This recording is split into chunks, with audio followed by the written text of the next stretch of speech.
Hello, Highlanders. I'm Seth Myers, and this is Isaac Solnick. You're tuned in to Highlander Hot Talk Basketball, plus some spring sports at the end. And today we've got some interesting topics ahead of us, right? Women's basketball took a win. They're in contention for the Big West Conference Tournament. Let's talk about men's basketball first before we get into that. How do you feel about that, Isaac? Yeah, men's basketball, they had two really tough games. First, at home against... Hold on. You need to do player of the day. So we've got men's player of the day. Okay, let's do the season high first. Okay, we'll go 14-point season high. I won't tell you about high school yet, but I will tell you favorite teams are the Lakers, Chargers, and Angels. Favorite athletes are Kobe Bryant, LeBron James, and Kevin Durant. Favorite movies are Step Brothers, Grown Ups, and Harry Potter. And favorite TV shows are The Boys, Stranger Things, and Game of Thrones. Okay, we definitely got a SoCal boy here. I would hope so. Based off Lakers, Angels, likes comedy movies. Yeah. I guess, so maybe someone a little more lighthearted on the team. You said season high of 14? Okay. First guess, I'll say Draper T. Okay, you did not get it on your first guess. What do you want? Do you want what high school they went to, or do you want their college career? I'll give you high school first. Okay, let's do high school first. Pacifica Christian. Is it Dylan Godfrey? Yeah. Okay. Oh my gosh, that's a good, I did not think you'd get it off to high school. Really? So yeah, that's Dylan Godfrey. He obviously went to East LA and Canisius before coming to UCR. Really, really good. Just knocked down three, and then he's also got a midi bag too that we've seen. He's a great stretch big. Yeah, definitely gives Arjun a different profile when he comes into the game. Oh yeah, no, for sure. When you sub him in for like a not a Godfrey, you can't sub in Godfrey for Godfrey, but when you sub him in for like a JDD or like a Grady, all of a sudden, you kind of get that kind of like, I don't want to say Nas Reed vibe, but like what's another like three big, like a 3-point shooting big? On the Ryan Anderson's first one that comes to my mind. Yeah, that's a good one. But I don't know. Who was his 14? The only big off the bench that comes to my mind every time immediately is just Nas Reed. I love Nas Reed. That's fair. He's a Warrior killer too. Dude, don't talk about my Warriors right now. It's a tough subject. All right, but let's talk about the past game and the upcoming games for UCR men's basketball. They had a tough outing against UCSB at home, but a really good game nonetheless. I mean, you talk about that first half. Well, I mean, what can you say about that first half? Just come out ahead against UCSB. Really looked like the team that you thought you were going to look like this year when it comes to like pulling out wins and stuff like that. And then second half, it's just something that we've seen with this team kind of struggle in the second half, especially when guys get tired down the line. And then, you have to go into your bag for like a scorer in general. You look at the points off the bench, it was a little better that game, but definitely not what you want to see when you pull like a guy for like 10, 15 minutes off the bench. Yeah, and that was a tough one. Obviously UCSB, they were missing one of their star players in Mira Little for that game, and I think it really did affect their offense. They had Mahaney kind of handling the ball, I think, more than he normally does. He's just a dog, though. Like he's good. Watching that game, you could tell when he subbed in. He didn't really sub out often, but when he subbed back in, the pace of the game changed immediately. They started playing so much faster when he was in. And he's also a very underrated distributor, too. Yeah, no, he's a dog, and right? He had, I can't remember if he had 0 or 2 points going into that second half, but he finished with 20, yeah, exactly. He finished with 20 points that game. I mean, he really struggled to shoot that ball in the first half, and it wasn't just him, it was the rest of that Gaucho team, too. Yeah. I think the SRC, I don't know, it's that backdrop or something, but teams really have a hard time shooting against us in the first half at home. And it wasn't just Mahaney; it was the rest of that Santa Barbara team too. But when they found their stride in the second half, that offense was rolling with Mahaney. Yeah, no. And then you want to talk about a guy who kind of took over as soon as BJ Cawley fouled out Zion Sensley. I mean, we talked about him in the podcast last week. He is a dog. He pulled in, I think, 8 rebounds, had 13 points, and then he didn't have as many points as Mahaney, but when he shot the basketball, it was more detrimental to the Highlanders than when Mahaney shot. Because, I mean, to see a big man like that go down the court, grab a defensive rebound, and then come back and drain a 3, that's like... It's like when you would watch like the 2016 Warriors and you would watch like Curry hit a 3 and then you'd watch KD hit a 3 and then Draymond's hitting threes and you're like, oh no, like the game's over, you know? Yeah, no, I think it showed that game that UCSB, their kind of depth scoring was just kind of better than UCR's that night, and that's how they pulled out the win at the end. Yeah, and it's tough to see that, but I mean, what can you say? I mean, UCSB is a very well-rounded team. They're very well coached. I mean, it's just growing pains for UCR, especially with a lot of transfers. I mean, we've said this time and time again with this team, just because that's going to happen when you get a lot of transfers and you have a new coach. You know, Gus is coaching them to the best of his ability, and it's you can see that it's working. In that first half, like it's amazing, and then it just becomes like sometimes there are communication errors. Sometimes there are little things that you can tell it's just because these guys haven't played together for that long. Yeah, I thought a few guys had really good games, though, from UCR. Yeah. I thought JDD specifically had a really good game on both ends of the floor, and his shot was going down. Same for Petit. I thought this was the best game we'd seen for Petit since his injury. Yeah. No, I think Petit definitely has just kind of... he's back to his like OG form, you know? Not OG as in Osiris Gritty, OG as in original.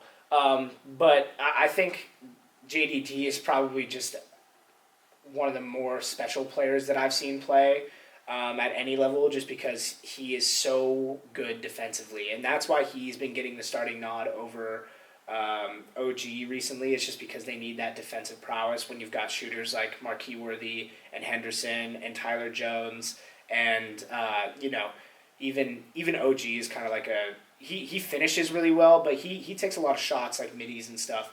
And so JDD just really gives you that defensive coverage, and then you can sub in an OG to kind of get the offensive minutes that you're looking for. But for JDD to produce offensively, it just kind of shows you how well-rounded he is and how special he is. But, you know, you got to kind of roll into that UCSD game and forget about it. But that UCSD game, another tough loss. I mean, kind of, I don't know. You kind of want to count that as just like wow, they played a great game. They came back, like a mentally strong game, just because you were down, I think like 15-14 at one point, and you come back and get it within 6. That's something to be proud of. But, you know, I know the guys wanted to take that home, obviously, like you do every game. But when they started rolling there, it looked like in the final minutes that they were going to pull something out. And it's just, again, it's tough to see that. Like you always say, they couldn't find a guy to get that last shot off. Yeah, definitely. I think with the UCR team so far this season, I think, you know, maybe when you piece together like 30 minutes of the game, it's really good. And then there's that, you know, 10-minute stretch or maybe like 2 5-minute stretches within the game where, you know, either we start off slow or we just kind of let the other team kind of find their rhythm, get back into the game, and that's kind of what ends up costing us. I think we're still waiting to see this Gus Argenal Highlander team play kind of full, consistent, kind of 40 minutes of high-level basketball. Yeah, and I mean, like I said, it'll come with time. It'll come with guys playing together. Next year, you'll probably see a whole, same offense, same defense, whole different team. Like, not as in, like, a whole different guys on the court, but a whole different, as you would say, aura coming from these guys. But, you know, you kind of roll into CSU Bakersfield. I keep using that roll into. Got to stop that. But you go into CSU Bakersfield and UC Davis Thursday and Saturday. Bakersfield barely lost to them last time. You lost by, what, 1 point? 1 point, came down to the final shot. Yeah. Too. No, that's a tough game. But, you know, if you find a guy who can take that last shot, that's the difference in that game, like you always talk about. Right, yeah. And their first meeting this year was Tyler Jones that took that shot, and he couldn't quite nail it, but I remember that the game following that Bakersfield game, Tyler Jones hit that half-court shot. I forget who It was against I think it was against UC San Diego. But 2 days later, he hit that buzzer beating shot.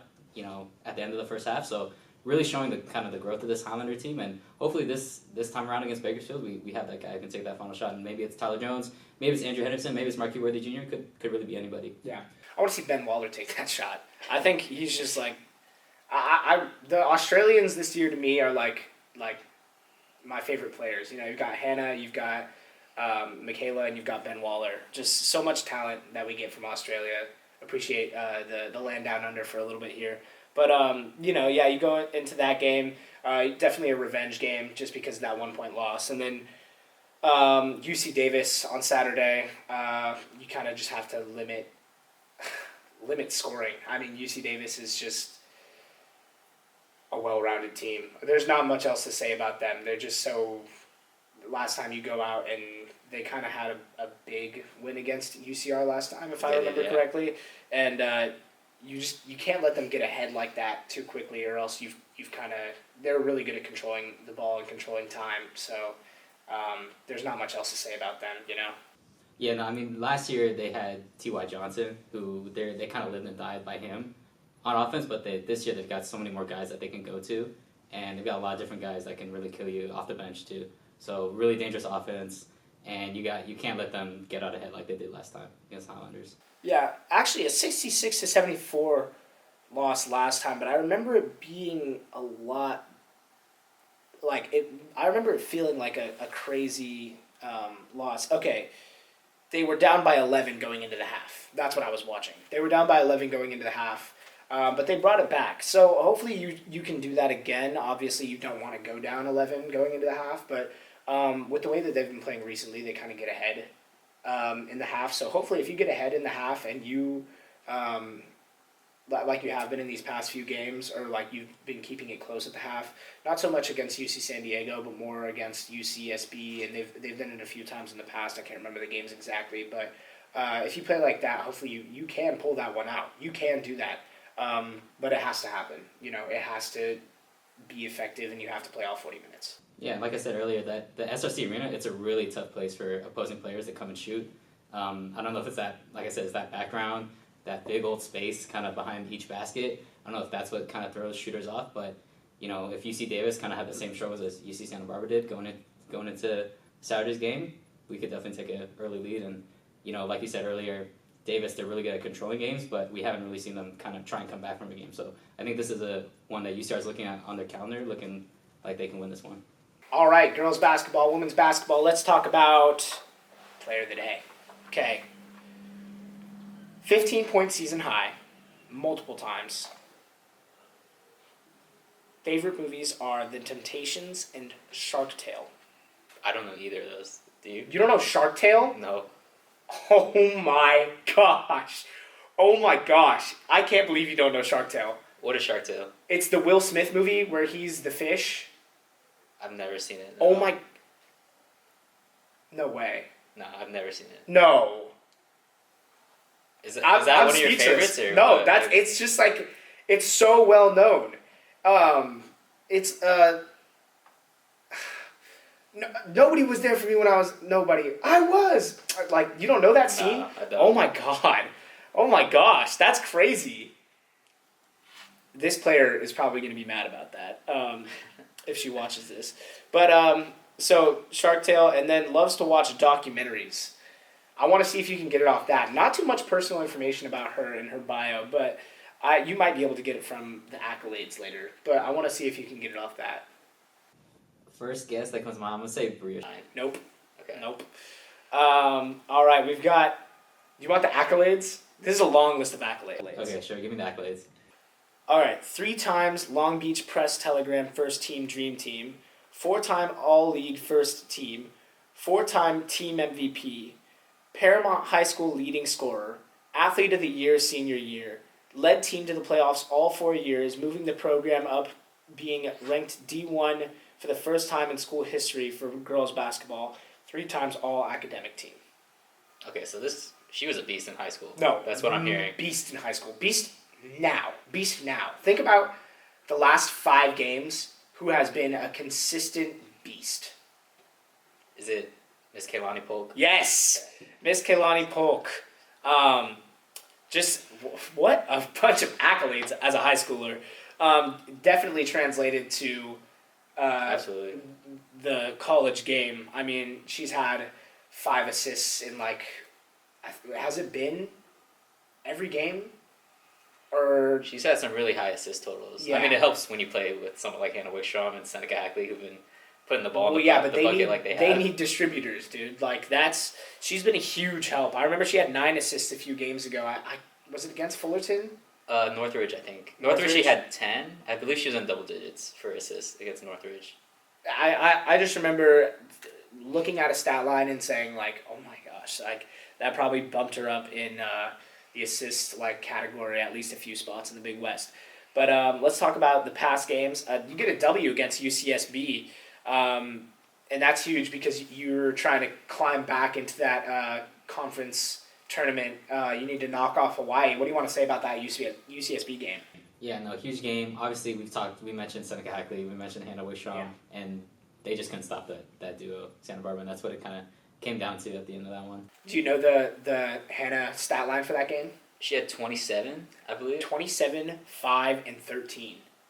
13 rebounds from a guard. I guess she's not really she's more like a 3. A 3. But I mean, with how much she handles the ball for this team, I think you could call her the point guard of the team. No, I think that's Kaylani. Kaylani. I think when they're in together, I think Kaylani's definitely the point guard. I agree with you on that. But in the minutes where Hannah's on and Kaylani's off, I think you could call her the point guard of the team. I could see that. I could see that. And then Seneca with the 20 bomb. She's been playing like crazy since that game where she crossed 1,000 points. She has been pretty much lights out. Just amazing defense, amazing offense. Nothing more you can say about that. Just a pure scorer. And then you take a tough out versus UCSD. Oof.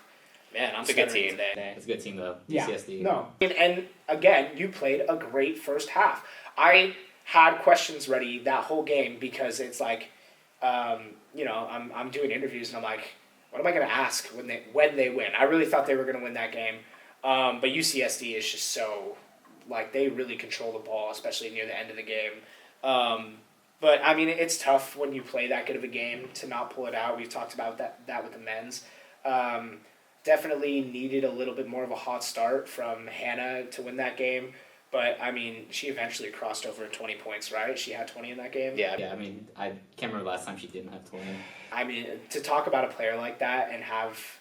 I mean, I would hate if she was on, Long Beach, but to have her on Riverside just kind of gives you a sigh of relief because, you don't have to go up against that every week. Or not every week, I guess. You would have to go twice a year. Twice a year. Yeah. But definitely just UCSD is just... They're a machine. I mean, they number one in the conference. They have one Big West loss, right? Is that right? Two. Both to UC Davis. Okay. And then you go out and you play UC Davis this week on Saturday. But let's go to CSU Bakersfield first. You should be able to pull that out, I think, right? I mean, you pulled it out last time. Absolutely. This week you should be able to... 22-point win last time we played them. You obviously don't want to go into a trap game where it's you kind of get lost because we've seen that with CSUN. CSUN was kind of at the bottom of the rankings and, you give up a game to them. But I really think that this UCR team had them figured out last time. I don't see how they don't have them figured out this time. Brad game planned for them excellently if you watch that last game. Yeah, I just don't think Bakersfield, I don't think they have the ball handlers to really kind of test this UCR defense. No. I think... especially, too, with the type of defense that UCR plays, where they close out on the perimeter so effectively, and then they just kind of leave Bria in the middle just to kind of lock it down. Also wanted to shout out in that UCSD game, Lucia. Lucia had a really good game when she subbed in, and she was kind of going ham in that game. But, Bria is just a grad and a leader, so kind of... gets her minutes cut by Bria a lot of the time. But definitely you don't get a lot of drop-off when Janaba and Lucia sub into the game. It's and even Maya is a big that'll lock it down too. You think of her as a perimeter scorer just because she takes threes and she kind of takes those chances, but on defense she kind of locks down the paint too. But then you want to take that that momentum from the Bakersfield game, and you want to kind of take that into UCSD. Fingers crossed we win that Bakersfield game. Yeah, I know. I'm talking about it like we've already won. Obviously, no game is already won until you win it, but barring a upset by CSU Bakersfield, you want to take that win and then go into UC Davis and not let what happened last time happen, because they took a commanding lead in the first 2 quarters of that game. But you saw Brad go into the locker room, and they really brought it back in that second half. I think they didn't outscore them in the second half, but they definitely brought it. Actually, they might. They did. I'm looking at the box score right now. They outscored Davis 26-10 in that fourth quarter. Yeah. And then they outscored them by 10 or 11 overall in the half. Yeah. So I mean that's what you want to see, definitely. But if you come out of the gate like that and limit, dude, I like remember so vividly Young and Sussex. That duo of scorers from the perimeter just tore us up. Like, if you stopped them, we talked about it. It felt like we played them like last week. But if you stopped them, then all of a sudden, a lane was open. But a lane is not a player on the team. I was talking about like a layup lane. No. I know. I was picking up what you're putting down. just for the viewers to make sure. But that's kind of the game that they play, and I think Brad saw that. I think Brad's going to pick up on that. I think this is going to be a completely different game, especially after that UCSB win and the close game that you played against UCSD, and then hopefully picking up that win against CSU Bakersfield. Yeah, no, it's crunch time season now for both the men's and women's teams. And, what we saw last year with Coach Brad is that his team got better as that season went on, and they really locked in by that end of the season and then into the Big West tournament. So hopefully, this year you get, like you said, you get the win against Santa Barbara. Fingers crossed we get that win against Cal State Bakersfield. We can beat this Davis team that kind of beat us last year in the Big West tournament and beat us earlier this season. So, but I know you mentioned Sussex and Norris, but I want to shout out Ryan Bennett on that UC Davis team too. She had, I think, 21 in that game against us earlier, and not just those 21 points, but she's a really big guard. She can handle the ball too, and she plays. Well, she was the one going through the layup lane. Yeah. So she was just. They have a whole bunch of all-around players. I mean, and Bria Shine needs her revenge against her former team. Not that there's any bad blood there. They love each other. You could totally tell pregame. They were all going up to Bria, having a great time. But you definitely want to see Bria take a game off them. But yeah, you kind of not roll. See, we're going to change that. Can we get a counter on how many times you said roll? Roll into it, roll. But, you want to take that, those wins and those games against UCSB and UC San Diego, and you want to go into these next 2 games with a positive outlook on the way that you've played and take that momentum. And what would have been a huge difference maker this year, just right now?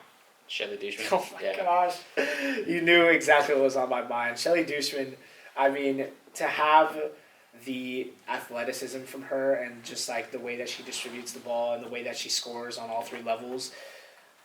She's got that gravity about her too. When she has the ball, right? Like all the defense is going to collapse in on her. Yeah. And like even before the games right now, you can see them rallying around her, which is like, dude, like if you had that on the court at all times, you don't lose a lot of these close games. But you look forward to next year, and you hope that she comes back next year as in red shirts this year. But we'll see. I don't really understand how that works because I'm not too into the logistics. Yeah, I'm hoping she didn't play, assuming that she sits out the rest of the year, I'm hoping she didn't already play enough games to where she doesn't qualify. 3.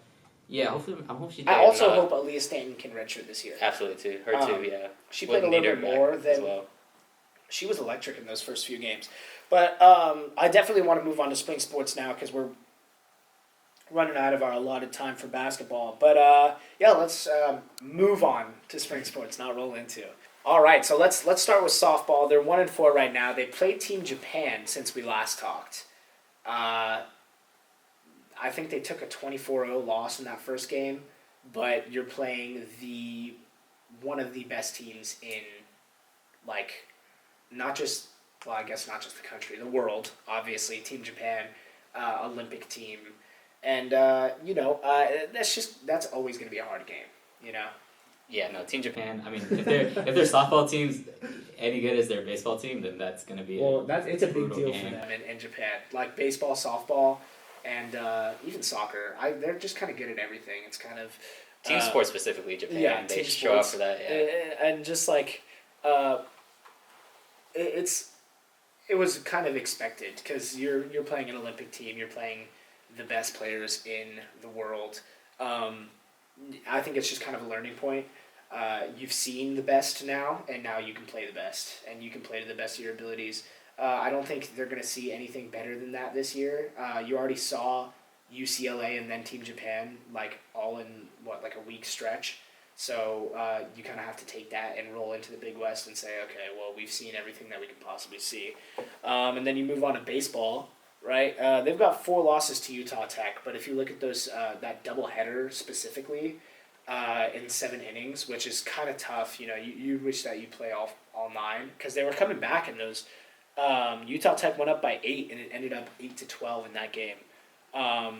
Just want to remind you of a guy that we shouted out last week, Evan Chavez, the transfer from East LA. He had a 4-hit game in 4 at-bats against Utah Tech in the doubleheader. Just keep that in mind. Keep him in mind. He's new. He's a junior, and he is. I'm putting it down now. He's gonna be good this year. I put house on that. And you said he was playing shortstop too earlier, right? Yeah, I mean, the defensive trust to play shortstop, being new to the team, insert right into the shortstop, and then having a 4-for-4 game like that. I mean, huge game for Evan Chavez. And a Wendy's 4-for-4. That's the meal. That's the meal, Evan the meal Chavez. deal, the Wendy's meal deal. Are we gonna start calling that? We're gonna start calling the Wendy's meal deal from now on. Yeah, no, he's a 4-for-4 from now on. But let's go on to track. For men's track, you've got Tyler Kahn. He had a 4:10 indoor mile. He placed on the record sheet for indoor mile for UCR. That's impressive. I can't even fathom running and that fast. Yeah, no.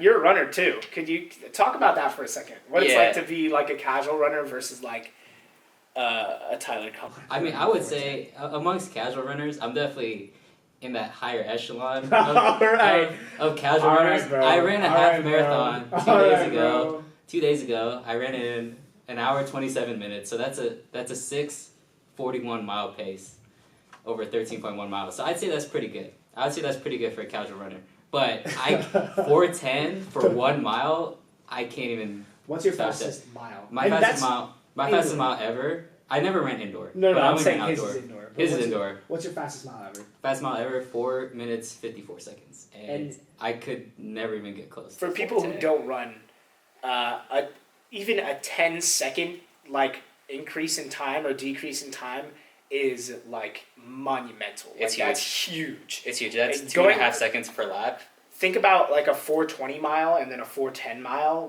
Those are a 4:20 might get you 10th place in a race. A 4:10 mile gets you probably closer to first or second. Yeah, and if you think in terms of distance, 4:10 versus 4:20, the 4:10 miler is going to be 70, 80 meters ahead of the guy running the 4:20. So. And then you want to talk about Kazu Kimura, who won the long jump.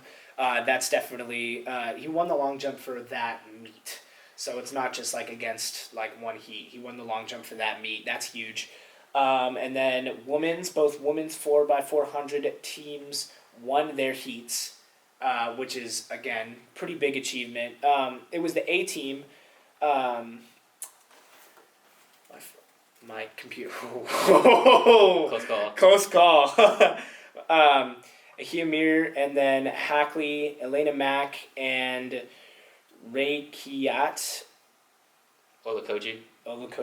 I want to make sure I pronounce these names right from now on. Cementing the second fastest all-time mark, and that's per the UCR Athletics page. That's a huge accomplishment. Second all-time fastest mark Was that for the 4x1? The 4x4. Oh, 4x4. Oh, okay. That's huge, yeah. That's a 4x4 event. The 400 and the 800, in my opinion, are probably the hardest events. I was never on track or on a track team, but I in PE when we're running the 4x4, we would do it sometimes in the 400 or the 800.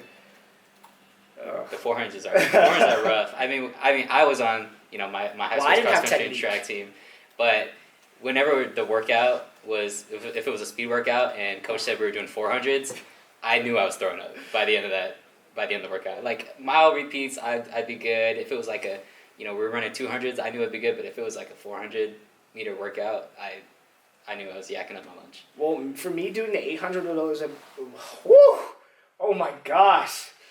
Oh, it's been a bad day for me speaking English. Not that I speak any other languages.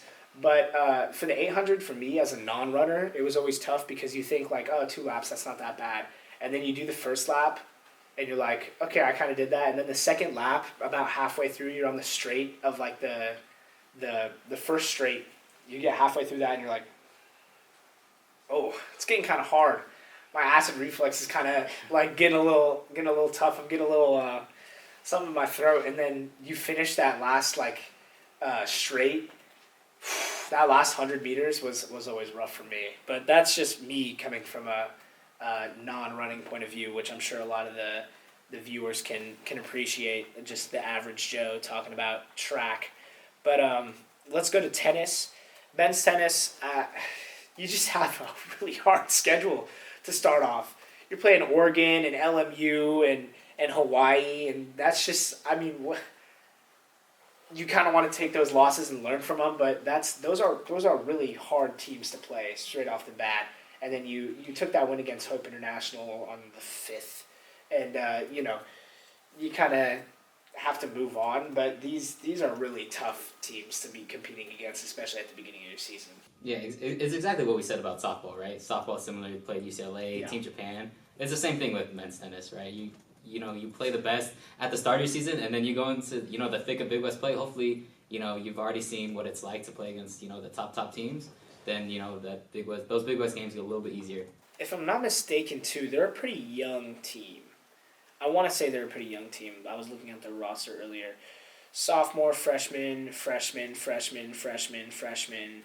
Yeah, you've got 1, 2, 3, 4, 5 freshmen and 1, 2, 3 upperclassmen. So they're definitely a really young team. You can't expect them to come out of the gate and win against powerhouses like that. And then, you talk about women's. They got a good one against Seattle. That was not really an upset, though, because, as a UCR fan, you always think they're going to beat the other team. But Seattle is a tough team, and then you go into Oregon, and it's like just another powerhouse school. But they've got a good schedule coming up. I think they can definitely take a few wins against their future opponents here. I want to reiterate that double check what that schedule is, because they've got UC Santa Barbara is going to be hard. Portland, Seton Hall, and then if you can take a Big West game against UC San Diego or UC Santa Barbara, that'd be huge for any of the girls. But you definitely want to see them beat Portland and beat Seton Hall, because I think those are definitely within reach. Yeah, I'm looking at the schedule too, right? You got to get through Oregon, you got to get through Santa Barbara. But after that Santa Barbara game, you got a huge stretch of home matches. Yeah. They could find their groove there, and then they could keep that momentum rolling throughout the rest of the season. But again, just really hard teams. New Mexico, UC Davis, Colorado State, St. Mary's, Omaha, UC Irvine, CSUN, Hawaii, Cal Poly. Dude, those are no joke teams right there. Obviously, any team that you're going to play in the D1 kind of realm there is going to be really good, but that's just a really tough stretch of team for the women's. Again, I can't speak English, so it's just one of those. It's one of those days, man. It's raining outside. Just tired.